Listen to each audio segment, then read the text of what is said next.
Good morning, students. Today we are going to learn the poem The Grumble Family. The poem is in Unit 2. The Grumble Family poem is written by Lucy Maud Montgomery. Now we are going to learn the author of the poem. Lucy Maud Montgomery was a Canadian poetess. See the poetess. Her name was Lucy Maud Montgomery. She was a Canadian poetess. She has published 20 novels as well as 530 short stories and 500 poems and 30 essays. All these works are highly appreciated by the book lovers and critics. Now we are going to learn the glossary. Some important words are printed there. Discontent. First word, discontent. Discontent means dissatisfaction with one's circumstances. Adrupti. Tamil meaning adrupti. Next, amiss. Amiss means not quite right. ஒழுங்கில்லாத தன்மை. Growl. Make a low guttural sound in throat. உருமுகிற மாதிரி ஒரு sound, முணங்குகிற மாதிரி ஒரு sound. Grumble, a complaint about something in a bad tempered way. வருத்தமாக இருக்கிறது, எப்பவும் புலம்பிக் கொண்டே இருக்கிறது. Gloomy, depressing or frightening. வருத்தமாக இருக்கிறது. Queerest, the strangest or the most unusual. விசித்திரமானது அப்படின்னு சொல்கிறது. நெக்ஸ்ட், அக்னாலஜ், அக்செப்ட், ஒத்துக்கொள்கிறது. Terrible, extremely bad or serious, ரொம்ப பயங்கரமான. Wandering, walking or moving in a leisurely or aimless way, ஒரு எய்மை இல்லாமல் அலைந்து திரிகிறது, அதுதான் wandering. Now we are going to learn the full explanation of the poem. The heading is the Grumble family. Grumble means புலம்புறது. Grumble அப்படின்னா புலம்புறது, ஒரு புலம்பக்கூடிய ஒரு family, புலம்பக்கூடிய ஒரு குடும்பம். The theme of the poem, the Grumble family is always complaints about silly matters. Their focus is only on the bad. Their first intent is to complain the murmur about people. murmurனா முணுமுணுங்கி கொண்டே இருக்கிறது. இந்த போயமோட theme என்ன அப்படின்னா, எப்பவும் புலம்பிக்கிட்டே இருப்பாங்க. Only on the bad, there focus only on the bad. எப்பவும் bad things தான் அவங்களுடைய ஃபோக்கஸாக இருக்கும். It's not good. Okay, first stanza, there is a family nobody likes to meet. They live, it is said, on the complaining street, in the city of never or satisfied, the river of discontent beside. There is a family, ஒரு family இருந்தது. Nobody likes to meet, யாருமே nobody likes to meet, யாருமே அதை meet பண்ண விரும்பலை. They live, it is said, on complaining street. அவங்க என்ன street பண்ண, they live in complaining street, புகார் தெரிவிக்கிற அந்த தெருவில் வசிக்கிறாங்க. இந்த சிட்டி ஆஃப் நெவர் சாட்டிஸ்ஃபைட், அந்த சிட்டியோட பேர் நெவர் சாட்டிஸ்ஃபைட், திருப்தியே கிடையாது. The river of discontent beside. Discontent means dissatisfaction, அதிருப்தி, அந்த ரிவருக்கு பக்கத்தில் இருக்குது. இந்த ஃபேமிலியோடைய ஒரு ஊரை சொல்கிறாங்க. அந்த ஊர் எப்படி பாரு, ஒரு ரிவர் பக்கத்தில், அதிருப்தி அப்படிங்கிற ரிவர் பக்கத்தில், நெவர் சாட்டிஸ்ஃபைட் அப்படிங்கிற சிட்டியில், கம்ப்ளைனிங் ஸ்ட்ரீட்டில் லிவ் பண்ணுறாங்க. The grumble family living in complaining street, never satisfied city, இந்த cities near in river of discontent. இந்த மாதிரி ஒரு இடத்துல லிவ் பண்ணுறாங்க. Second paragraph, they growl at that and they growl at this. Whatever comes, there is something amiss. and whether their station will be high or humble, they are all known by the name of grumble. They growl at that and this. எப்பவும் growl means புலம்புறது. எப்பவும் புலம்பிகிட்டே இருப்பாங்க. that and this, இதை பார்த்து புலம்புவாங்க, அதை பார்த்து புலம்புவாங்க. whatever comes, எது வந்தாலும், there is something amiss. amiss means ஒழுங்கற்று, ஏதாவது ஒரு குறைவு இருக்குது அப்படின்னு சொல்லிக்கிட்டே இருப்பாங்க. And whether their station will be high or humble, ஸ்டேஷனுங்கிற இடத்துல லிவிங் பிளேஸ், அவங்களுடைய living place high or humble, உயர்வாக இருந்தாலும் தாழ்வாக இருந்தாலும், they are all known by the name of grumble. எப்பவுமே அவங்க கிரம்பிள் தான் பண்ணிக்கிட்டே இருப்பாங்க, புலம்பிக்கிட்டே இருப்பாங்க. Third stanza, the weather is always too hot or cold, summer and winter are like this cold. Nothing goes right with the folks you meet down on that gloomy complaining street. The weather is always too hot or cold. Weather, அவங்களுடைய வாழ்கிறும்போது அவங்களுடைய season, அவங்களுடைய வானிலை ஹாட்டாக இருந்தாலும் கோல்டாக இருந்தாலும், சம்மராக இருந்தாலும் விண்டராக இருந்தாலும், கோடையாக இருந்தாலும் குளிர்காலமாக, ஐ லைக் this cold. எப்பவும் அவங்க திட்டிக்கிட்டே புலம்பிக்கிட்டே தான் இருப்பாங்க. நத்திங் கோஸ் ரைட், எதுவுமே அவங்களுக்கு ரைட்டாகவே நடக்காது. With the folks you meet, அவங்கள சந்திக்கும் போது அவங்களுக்கு எதுவுமே இது எனக்கு குட்டாக இருந்ததுன்னு சொல்ல மாட்டாங்க. Nothing goes right. Down on the glooming complaining street, இந்த கம்ப்ளைனிங் ஸ்ட்ரீட்டில் இந்த லிவ் பண்ணுற இந்த கிரம்பிள் ஃபேமிலிக்கு நத்திங் கோஸ் ரைட், எதுவுமே கரெக்டாகவே அவங்களுக்கு இருக்காது. Fourth stanza, they growl at the rain and they growl at the sun. In fact, their growling is never done. And if everything pleased them, there is not a doubt, they would growl at, they had nothing to grumble about. They growl at the rain.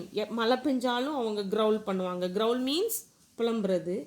and sun, வெயில் அடித்தாலும் அவங்க புலம்ப தான் செய்வாங்க. In fact the growling is never done, never done இருக்கிறதே கிடையாது. ஒரு அவங்க அந்த புலம்பலுக்கு ஸ்டாப்பிங்கே இல்லை. And if everything pleased them, they is not a doubt, they would growl and they would had nothing to grumble about.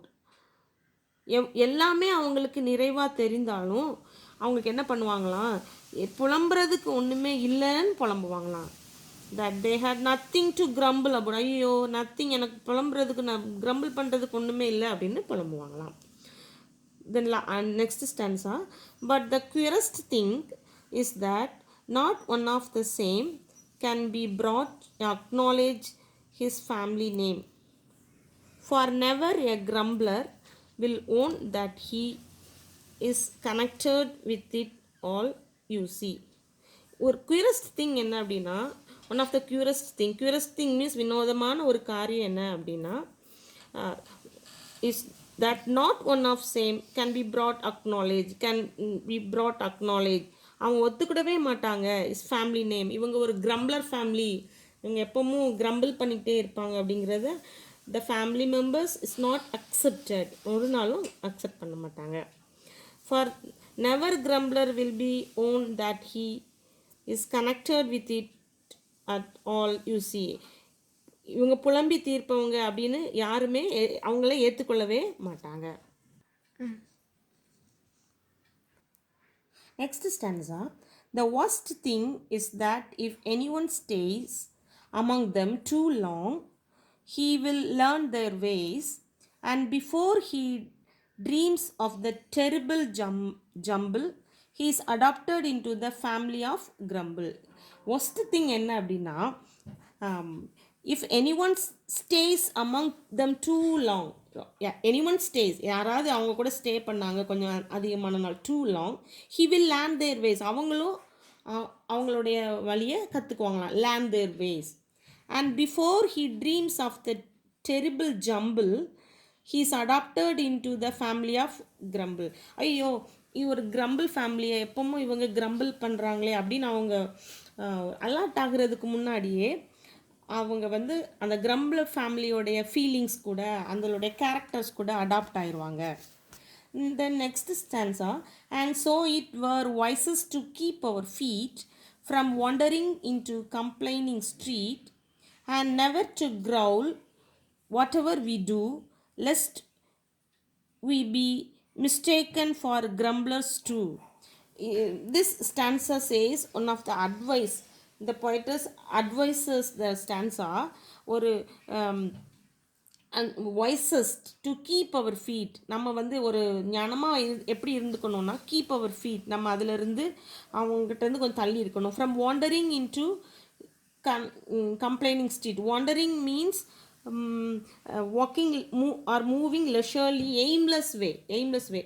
சும்மா கண்மூடித்தனமாக யார் கூடயும் பழகிறேன்னு பழகாமல் கொஞ்சம் கீப் அவர் ஃபீட், நம்ம விலகியே நிற்கணும். And never to growl whatever we do lest we mistaken for grumblers too.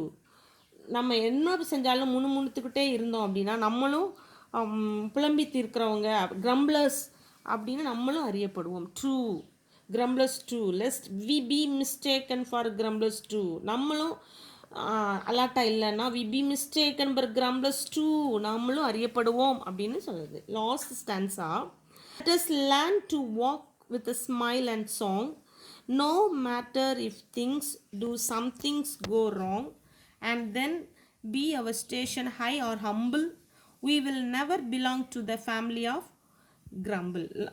This last stanza is also one of the poet's advice. எப்படி நம்ம இருக்கணும், let us learn to walk with smile and song. எப்பவும் நம்ம சிரிப்போட பாடல் பாடிக்கொண்டு அந்த மாதிரி இருக்கணும். No matter if things do some things go rough, something happened, some wrong, ஏதாவது தப்பு நடந்தாலும், and then be our station high or humble, நம்ம லிவ் பண்ணுறது ஹை உயர்வானாலும் ஹம்பிள் தாழ்வானாலும், we will never belong to the family of grumble. நம்ம எப்பவும் அந்த புலம்பி தீர்க்கிறவர்களுடைய குடும்பத்திற்கு ஒருபோதும் நம்ம சொந்தமாக ஆக மாட்டோம். அவங்கள விட்டு நம்ம தள்ளி இருக்கணும். நம்மளுடைய லைஃப்பை நம்ம ஸ்மைலாகவும் சாங்ஃபுல்லாகவும் நம்ம வச்சுக்கொள்ளணும். The poem has completed, students. Now we are going to learn the rhyming words and rhyming scheme. Rhyming words and rhyming scheme. Rhyming words denotes the same pronunciation in each line. ஒவ்வொரு லைனாக நம்ம பார்க்கணும். ஒரு line எல்லா லைனில் உள்ள last வேர்டை தான் நம்ம எடுத்துக்கிடணும். லாஸ்ட் வேர்டை தான் ஒவ்வொரு லைன்லேயும் லாஸ்ட் வேர்டை தான் நம்ம எடுத்துக்கிடணும். அதில் இருந்தால் நம்ம ரைமிங் வேர்ட்ஸ் கண்டுபிடிக்கணும். ஃபஸ்ட்டு ஸ்டான்ஸால் லாஸ்ட் வேர்ட் ப்ரொனவுன்ஸ் பண்ணி பார்க்கணும். Meet street, same pronunciation. You pronounce the words meet street. Next, satisfied beside. அப்போ இந்த 4 லைன்லையும் உன்னோடக்கு என்ன ரைமிங் வேர்ட்ஸ்னால் மீட்டும் ஸ்ட்ரீட்டும் சாட்டிஸ்ஃபைட் பிசைட். ரைமிங் வேர்ட்ஸ் உனக்கு எக்ஸாமில் 4 லைன்ஸ் ஆர் 3 லைன்ஸ் தான் உனக்கு கொடுப்பாங்க. ஒன்றுக்கு மேலே 1 or 2 வேர்டு வந்து சேம் ப்ரொனன்சியேஷனாக இருந்ததுன்னா அதுதான் உனக்கு ரைமிங் வேர்ட்ஸ். 1 வேர்டு, 2 வார்த்தை அல்லது 3 வேர்டு கூட சேமாக இருக்கலாம். இப்போ இந்த போயமில் 2 வேர்ட்ஸ் 2 வேர்ட்ஸ் உனக்கு எல்லா ஸ்டான்ஸாலையும் ரைமிங் வேர்ட்ஸாக வருது. ஃபஸ்ட் பாரு, நான் உனக்கு அண்டர்லைன் பண்ணி காட்டுறேன். மீட் ஸ்ட்ரீட், டிஃப்ரென்ஷியேட் பண்ணி காட்டுறதுக்காக உனக்கு நான் அண்டர்லைன் பண்ணி காட்டுறேன். மீட் ஸ்ட்ரீட் கமா போட்டு எழுதணும் பாரு. சாட்டிஸ்ஃபைட் பிசைட், சாட்டிஸ்ஃபைட், அந்த ப்ரொனன்சியேஷன் இது ப்ரொனவுன்ஸ் பண்ணி பார்க்கும்போதே தெரியும். Satisfied beside. Next stanza, this amiss, humble grumble. This amiss rhyming words, humble grumble rhyming words. இப்போ நீ எக்ஸாம்பிள் உனக்கு கொடுக்கும்போது நீ this comma அமிஸ் next humble comma crumble அப்படின்னு எழுதணும். தேர்ட் ஸ்டான்ஸால பாரு, கோல்ட் ஸ்கோல்ட், மீட் ஸ்ட்ரீட். இதுதான் ரைமிங் வேர்ட்ஸ். ரொம்ப ஈஸியாக இருக்கும், ரொம்ப இன்ட்ரெஸ்டிங்காக இருக்கும். இது இந்த போயமில் உனக்கு ரெண்டு ரைமிங் வேர்ட்ஸாக வருது. சம் போயமில் பார்த்தோன்னா 3 லைன்ஸ் ஈவனாக வரும், 1 லைன் மட்டும் டிஃப்ரெண்ட்டாக வரும். அதெல்லாம் ரொம்ப இன்ட்ரெஸ்டாக இருக்கும். ஃபோர்த் ஸ்டான்ஸில் பாரு, சன் டன், டவுச் அபவுச். எல்லா ரைமிங் வேர்ட்ஸ் அப்படின்னாலே லாஸ்ட் வேர்ட் அப்படிங்கிறத உன்னுடைய மைண்டில் வச்சுக்கணும். Next stanza same name, he see. Next stanza stays ways, jumble grumble, feet street, do to. Last stanza song wrong, humble grumble. இதுதான் rhyming words. Next we learn rhyming scheme. Rhyming scheme. Rhyming scheme.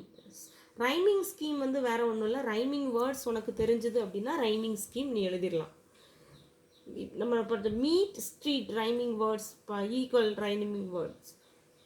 Satisfied beside. இப்போ நீ என்ன பண்ணணும்னா எப்போவுமே rhyming வேர்ட்ஸ்க்கும் நீ last word தான் பார்க்கணும். Each and every லைன்லேயும் லாஸ்ட் வேர்டு தான் நீ கன்சிடர் பண்ணணும். ஃபர்ஸ்ட் வந்து meet, you put small A, you put small A. எப்பவுமே ரைமிங் ஸ்கீமுக்கு ஃபஸ்ட்டு லைனுக்கு நீ ஏ ஸ்மால் ஏ தான் போடணும். தென் செகண்ட் லைனோட லாஸ்ட் வேர்டை நீ பார்க்கணும் ஸ்ட்ரீட். அப்போ அப்படின்னா meet street rhyming word, same pronunciation word. So you put same A. Then third line பாரு, satisfied. Satisfied, meet street, it meet street. அது இரண்டு even same pronunciation. So you put A small A. Third line satisfied, different sound. Meet street, satisfied, different sound, satisfied. So you put b small b. Then you consider the fourth line beside, satisfied beside, the same. The b third line b same word beside, so you put b. Are you understand students? First line நீ meet street அது ரெண்டும் ஒன்று போல் இருக்கனால ஏ போட்டோம். Sometime நீ மீட்க்கு அடுத்தது வந்து satisfied இருந்ததுன்னா ஏ பி அப்படின்னு நம்ம போடணும். மீட்டு ஸ்ட்ரீட்டு சேம் சவுண்ட் அடுத்தடுத்து இருந்ததுனால நீ ஏ போட்டதுனால இதுவே போடுற. இந்த கிரம்பிள் ஃபேமிலியில் எல்லா ஸ்டான்ஸாஸுமே இதே மெத்தடில் தான் உனக்கு வரும். ஏபிபி அதை நீ கொஞ்சம் நம்ம பார்த்துடலாம். This amiss same sound, so you put A, this A, amiss A. Humble different sound, so you put B. grumble the same sound, b same sound, grumble. Third stanza cold, you put a. Scold same sound, so you put a. Then third meat, scold one of the pronunciation, meat another pronunciation, so you should not put a, you should put b. Street is also the same sound, so you put b. Last and next stanza sun, done same pronunciation, so you put a. Doubt, about same pronunciation sound, so you put b. Next stanza same name, same, you put first a, then you consider the second word, the same name, same மாதிரியே நேமும் pronunciation இருக்கனால ஏ.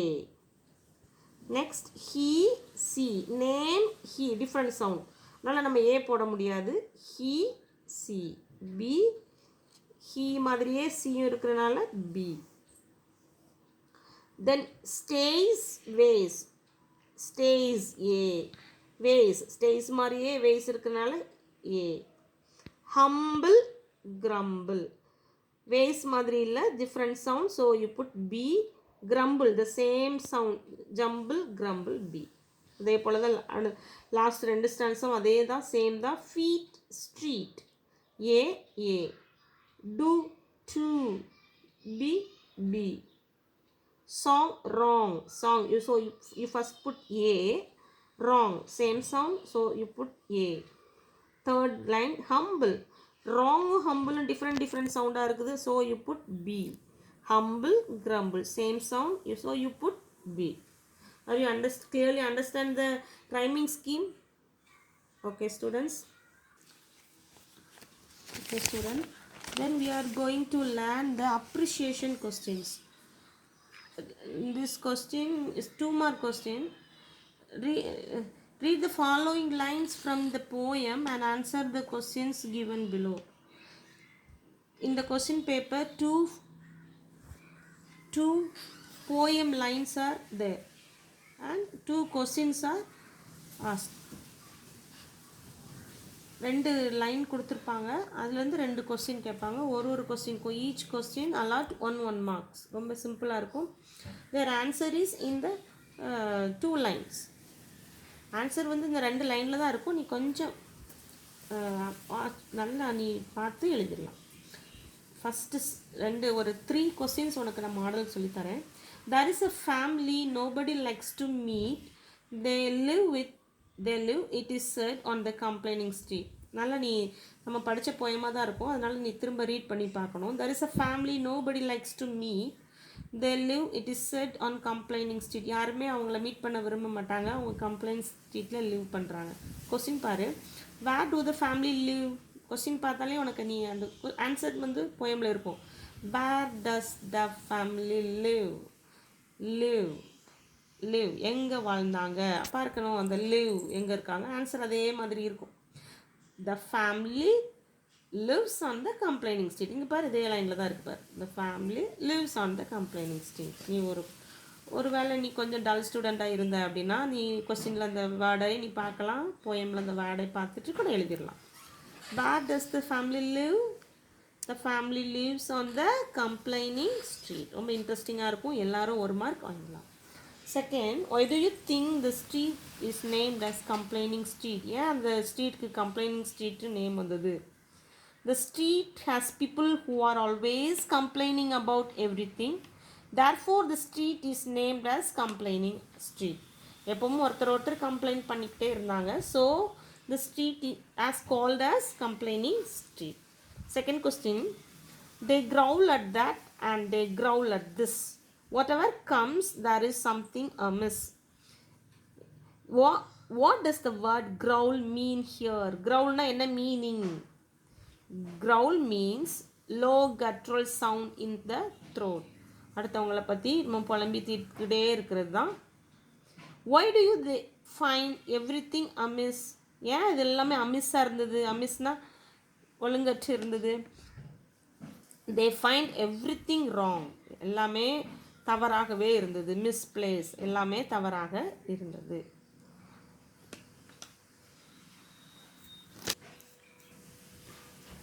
And the last one model, let us learn to walk with a smile and song, no matter if some things go wrong. What does the poet expect everyone to learn? என்ன எதிர்பார்க்குறாரு? The poet expects everyone to learn walk with a smile and song. எதிர்பார்க்குறாரு, learn பண்ணுறாரு, படிக்கிறது, எதில் படிச்சுக்கணும்? Smile and song. போயம்லேயே answer இருக்குது, கொஞ்சம் understand பண்ணி நீ எழுதிக்கணும். The poet expects everyone to learn walk with a smile and song. எல்லாருமே ஸ்மைலிங் ஃபேஸோட ஹாப்பி மூடில் இருக்கணும் அப்படின்னு எக்ஸ்பெக்ட் பண்ணுறாரு.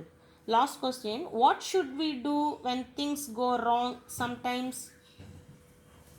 We should learn to walk with a smile and song when things go wrong sometimes. எது ராங்காக இருந்தாலும் we should learn walk with a smile and song. நம்ம smile ஃபுல்லாகவும்